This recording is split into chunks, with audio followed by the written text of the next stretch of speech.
क्यों किया जाता है मिर्च का हवन? चीज़ों को काटने के लिए, जो बहुत सारे किसी के ऊपर कोई तंत्र अलग अलग अभिचार कर्म या कृत्याओं का प्रयोग कर देते हैं, जिसे आज साधारण भाषा में लोग कहते हैं कि मेरे ऊपर तंत्र कर दिया। ठीक है। तो वो तंत्र जो कर दिया वाली बात कह रहा है, उसको काट के लिए, जिससे कि उसकी चीज़ें कट जाएं। ठीक है। और उसके लिए फिर जो है अलग अलग मंत्रों के माध्यम से मिर्च, खाली मिर्च नहीं चलती है, लाल मिर्च भी होती है, काली मिर्च भी होती है, सरसों का तेल है, नीम के पत्ते हैं, अन्य अन्य बहुत सारे उपचार होते हैं। माँ प्रत्यंगिरा, हम माँ बगलामुखी के साथ साथ माँ प्रत्यंगिरा और विपरीत प्रत्यंगिरा और धूमावती, इन सब के भी मंत्रों के साथ इन सब का इस्तेमाल करा जाता है। तब जाकर के सफलता प्राप्त होती है। 1962 के अंदर जब चीन ने हिंदुस्तान पर हमला कर दिया था, तो चीन की सेना ऐसे ही वापस नहीं गई थी। स्वामी जी महाराज दतिया ने विशेष रूप से माँ बगलामुखी के अनुष्ठान करे थे और उसमें धूमावती माई का आवाहन करा था। माँ बगलामुखी के दुर्गा सप्तशती के साथ संपुटित पाठ हुए थे, माई के भी जाप चले थे। उसके उपरांत ही वहाँ की सेनाएं वापस हुई थी। इस सारे कर्म को काटने के लिए यज्ञ हुए, सब चीजें हुई,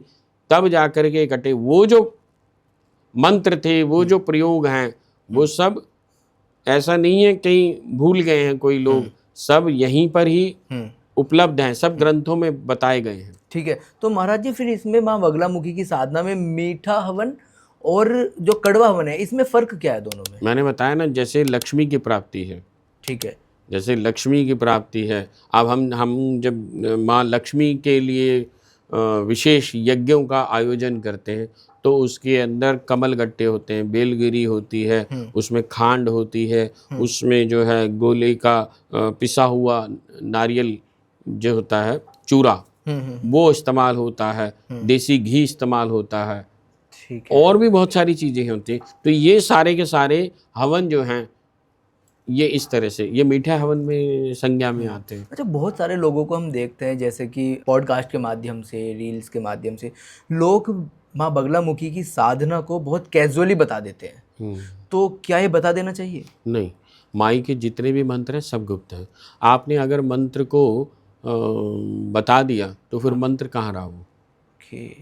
वो तो मंत्र रहा ही नहीं, तो फिर वो गुप्त कह रहा? फिर उन्होंने, आपने तो शास्त्र का विरोध कर दिया। वहाँ स्पेशल लिखा हुआ है गोपनीयम गोपनीयम गोपनीयम, और आपने क्या कर दिया? सार्वजनिक सार्वजनिक सार्वजनिक। तो फिर वो मंत्र कैसे रहा? वो तो शब्द हो गया। आपको यही नहीं पता उस मंत्र का विज्ञान क्या होता है। मंत्र का विज्ञान ये बता, हमारे यहाँ जिस समय दीक्षा होती थी प्राचीन समय में भी, और हम लोग तो ऐसे ही अभी तक भी विधान बना करके चलते हैं कि कान में मंत्र दिए जाते हैं या लिख करके मंत्र दिए जाते हैं। उसका तात्पर्य क्या है? क्योंकि गुरु जो है अपनी चेतना का कुछ अंश उस मंत्र के माध्यम से शिष्य को प्रदान करता है, उसके ऊपर शक्तिपात करता है। अब हमारे यहाँ क्या है, गुरु पूर्णिमा के उत्सव पर 29 जुलाई को गुरु मंत्र दीक्षा दी जाएगी। ठीक है, 29 जुलाई को। अब उसमें हम इसी प्रकार से ही देते हैं। ऐसा नहीं है कि कोई पंडाल लगा लेंगे और लाउड स्पीकर लगाया और एक मंत्र दिया। पहले हम ये जानने की कोशिश करते हैं कि जो हमारे यहाँ आने वाले लोग हैं, वो लोगों का प्लेटफॉर्म क्या है। ऐसा थोड़ा ना है कि सबको पीएचडी में आप एडमिशन कैसे दे दोगे, सबको 12वीं क्लास में एडमिशन कैसे दे दोगे?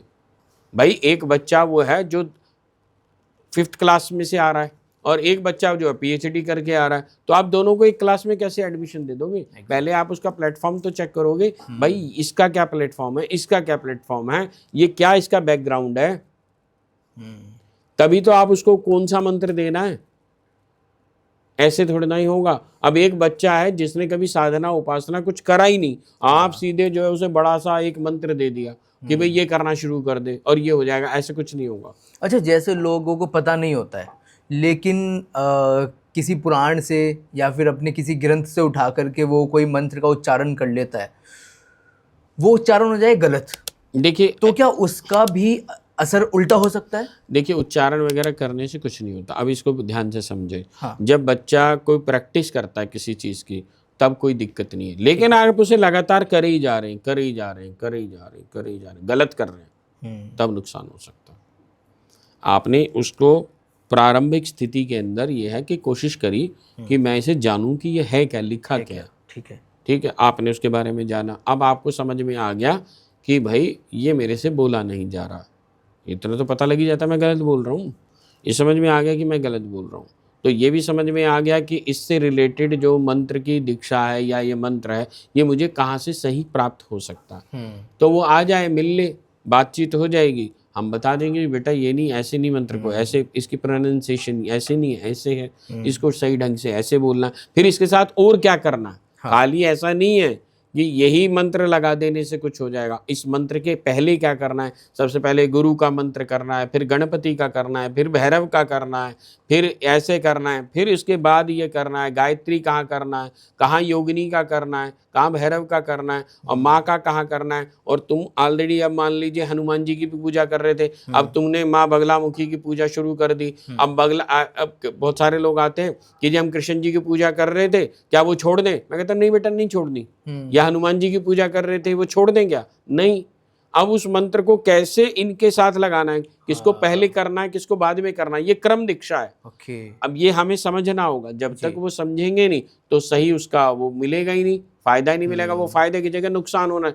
बहुत सारे बच्चे मेरे पास आते हैं कि हम जब से मंत्र करने लगे हमारे सिर में दर्द होता है, हमारे सिर भन्ना आना शुरू हो जाता है, उसके बाद जो है गुस्सा आना शुरू हो जाता है, हम पति पत्नी आपस में लड़ पड़ते हैं, या ऐसा होता है मैं जैसे काम पे जाता हूँ तो मेरे को गुस्सा आता है, फिर मैंने मंत्र छोड़ दिया तो मैं ठीक हूँ, तो इसका मतलब मंत्र गलत है। अरे भाई मंत्र गलत नहीं है, तुम कैसे कर रहे हो, आपका बैकग्राउंड क्या है, आपका प्लेटफॉर्म कहाँ है, आप क्या सोच करके कर रहे हो, क्या हो करके कर रहे हो, बहुत चीजें। और उससे पहले क्या कर रहे हो, बाद में क्या कर रहे हो, वो सब चीजें जाननी है।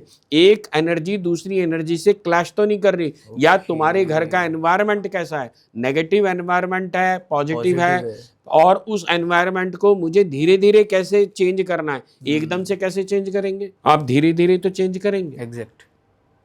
अच्छा, जैसा कि आप अभी बोल रहे थे कि मंत्र के उच्चारण से घरों में भी लड़ाई होने लग जाती है, पति पत्नी में अनबन होने लग जाती है। तो अगर किसी के घर में ऑलरेडी ऐसा चल रहा है, किसी के घर में रिश्तों में अनबन चल रही है, तो माँ बगलामुखी की पूजा के बाद वो दूर हो सकती है? बिल्कुल होती है।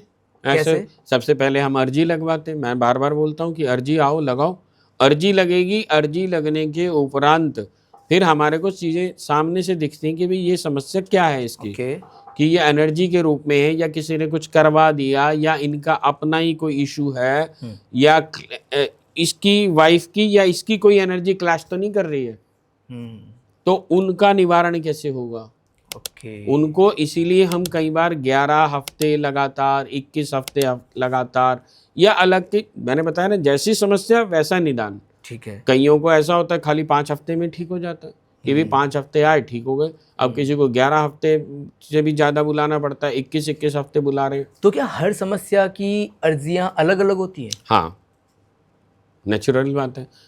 आप अगर एयरफोर्स में एप्लीकेशन भरोगे तो उनका प्रोस्पेक्टस या जो भी कुछ एप्लीकेशन लिखोगे, तो अगर कहीं और बना डॉक्टर के लिए अलग लिखोगे, ये थोड़ा ना एक ही एप्लीकेशन लगा दोगे तो उसी से डॉक्टर भी बन जाओगे, उसी से ही सब कुछ हो जाएगा। IAS के लिए अलग अगर कोई इंसान पहली बार माँ बगलामुखी से आकर्षित हो रहा है तो किन विशेष चीज़ों का उसको ख्याल रखना चाहिए?